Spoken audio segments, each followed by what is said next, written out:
Shalom Lekulam. It's been a busy few days. Yesterday, I had a grand adventure. I'm going to tell you all about the adventure, but I'm not going to tell you the last things that happened. So the preview of the end is you aren't going to get to hear the end. And I'll tell you the reason for not hearing the end at the end of not telling you how it ended.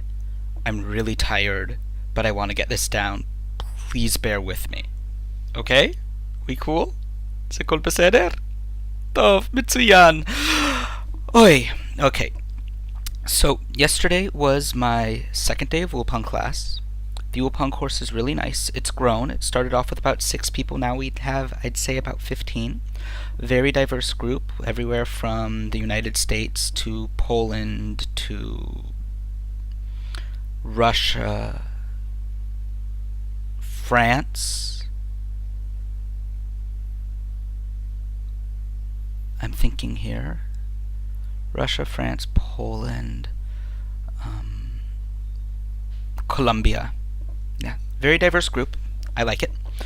And there are people in the class who don't speak any English who are interested in participating, which is a nice contrast to the people in my last class who didn't speak any English and didn't care to participate. So, this puts us in really good shape for a learning environment.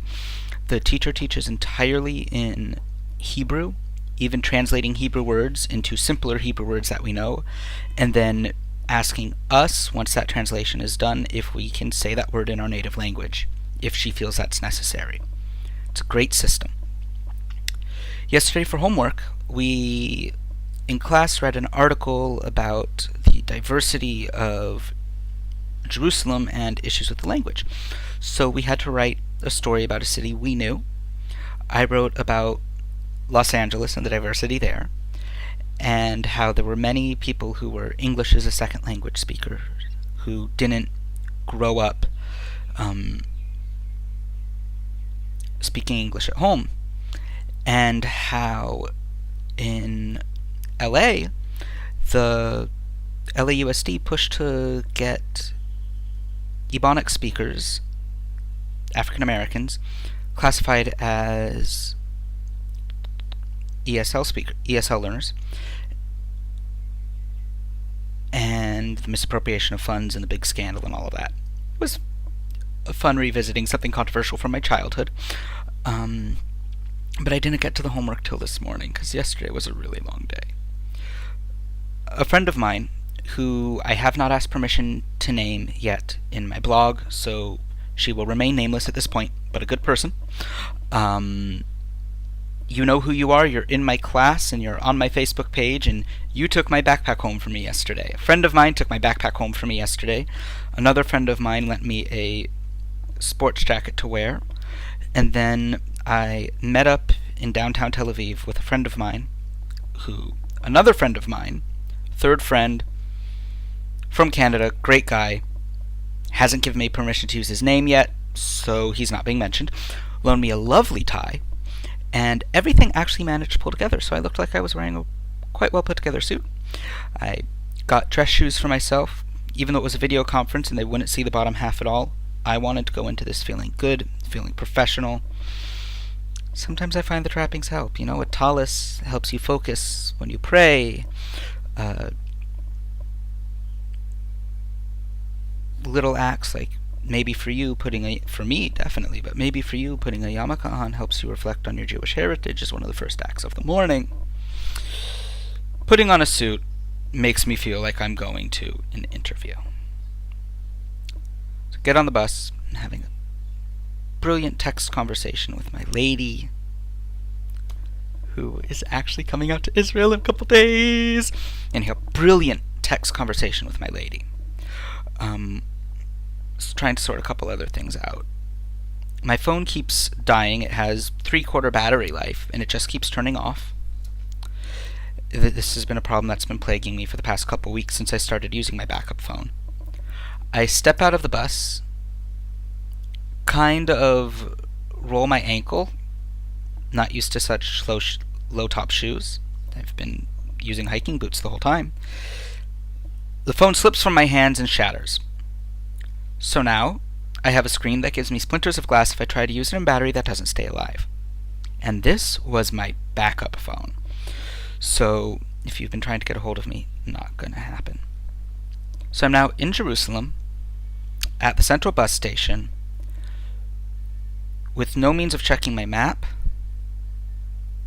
no means of checking my email for the directions, no means of looking at the notes I had written down out of my email for directions, no way of taking photos and documenting because I wasn't bringing my backpack, I wasn't bringing my camera. I was there for an interview. Just if I was going to pay the transportation, let's make a nice day of it first. So I take the train down to Hebrew Union College to look into the program there, just out of curiosity. Main reason I was there to poke my nose into Iraq, but it's always nice to look at rabbinical schools. The people at Iraq who I'm working with weren't in the office. I'm going to need to call them. I was hoping to call them today. Calling them's evidently not happening. I don't like this inability to call people. Anyhow, moving forward. Sleepy man. So I leave HUC, and I know if I head right, I will get to one gate to the old city of Jerusalem. But the road off to my left, the road I've never been down before, seems to be curving back toward the old city, and I'm wondering, if I turn left, can I make it to a different gate? A way into the old city that I've never experienced? So I turn left and start walking. Up the brick streets. Streets in Israel, for the record, they aren't smooth concrete. They're brick or cobblestone. Sometimes very old. But smooth poured concrete, you don't get those sidewalks. They just don't exist. The streets are asphalt. Sidewalks, not concrete. So I walk and walk and walk and encounter two people coming the other way, first pedestrians I've seen. Beyond gaggles of laughing school kids running past me as quickly as possible. So I ask these two ladies in Hebrew if they know the way into the old city. And they say, Anglit? They're German tourists, college students on gap year, who didn't give me permission to use their names, so I'm not. German college students on gap year. I asked them if they knew the way to the old city. It was not back the way they had come, which was the way that I was walking, so I turned around and walked with them for a ways. It turned into quite a bit of fun. They were two spontaneous people. I'd have to say they're among the bravest travelers I've met. When they travel, they utilize a couch surfing website. They don't make hotel reservations. They never know what's happening more than a day in advance. They just wing it. They go in without plans and take in what a place has to offer. And that, I admire that so much. The openness and the degree of trust with which one has to take on the world to do that is astounding.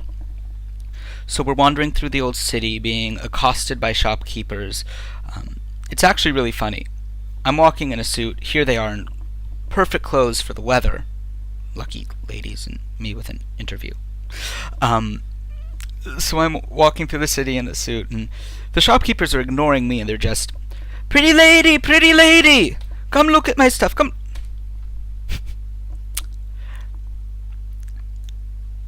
The cultural, I think it's cultural that they approach the women and not the men. The more of an expectation of a woman making a purchase, I don't know. But there was definitely very strong predilection for who they were going to be accosting. We parted ways at the Kotel. I had a nice moment of connection there, getting ready for the interview. And then I proceeded to try to find my way out of a city that I've only been to 3 times, without the use of a map, compass, or GPS. I wanted to use Dead Reckoning, but I ended up relying on Hebrew linguistic skills. As soon as I started asking, I was able to find my way. Because my phone also functions as my watch, I had no way to tell the time. So my goal was to get out of the old city, to my bus route, which I knew, get off at a stop that I couldn't remember, but hopefully the bus driver would know the Pardes Institute, which is where my interview was going to be, and make it there with some time to spare. There's a little tourism office at the entrance to the old city of Tel Aviv. I stop there. I tell them the bus route I'm looking for, and I ask if they know how to get there. They do. Give me directions. I'm walking along, bump into a nice couple about my age who stopped me and asked if I know the way to the Israel Museum. I actually did. I had a map in my hand from the tourism ministry. I knew exactly where I was. I've been to the museum before. I had an idea of the scale. I was actually able to help them out. I walked them halfway to the museum because our paths paralleled. They were in town to run the marathon and to attend a friend's wedding. Two great things. They were really looking forward to it. They really like to travel. They were looking forward to a trip to the Bahamas to go scuba diving shortly. Very adventurous folk. So I get to the street with my bus, bid them adieu, get on my bus and ask the driver if he knows which stop I need for Pardes. The driver had no idea, and of course it was written down on my phone.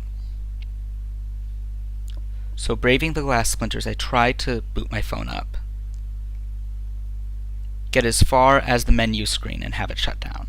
Now my battery indicator shows I have life. I try again and again and again, and I can't get my phone working. The bus passes by a little internet cafe. I get out, walk in. It's a gadget shop with 3 dusty, old, very old computers up top. And I go upstairs, and I pay for a full half hour because it's the cheapest option. And I use a half hour of internet to spend 2 minutes going into my email and writing down on a scrap piece of paper the bus stop I need. Go back downstairs, make sure I'm on the bus pointed the right direction, and proceed to Pardes. I arrive there about 2 hours before my interview scheduled. I get there around 5. My interview scheduled for 7. It's great. Grab falafel from this nice little shop across the street from Pardes. Desuitify myself because I tend to, if I have food that could possibly drip, it will drip. State of my existence. So I'm sitting there in my pants and my undershirt, eating my falafel. It's a little cold. The salad's not that great, but it's food. I'd been walking Jerusalem for hours. It's food. Go to Pardes, get welcomed inside, bump into a bunch of people who I met at the Reconstructionist Minyan I attended going into the elevator as I was going out. It's really nice to see so many friendly faces. Parked myself in the library, reviewed the Hebrew flashcards from the day's class that I had brought with me for purposes of being able to review. And then behind me there is a collection of midrash. We just celebrated Purim, so I had some fun going into the midrash surrounding the Megillah of Esther. I definitely need to expand my selection of Jewish books. Anyhow, the time came for my Hebrew test, my Jewish knowledge test, and my interview. Now, I know how I feel I did, but I don't want to put anything out there publicly until, one, the Hebrew and Jewish knowledge tests have been completed, which they have not at this point in time. I've only finished about 3/4 of the Hebrew exam, and then it was time to actually interview. I haven't touched the Jewish knowledge exam. I did flip through it when deciding which exam to do first.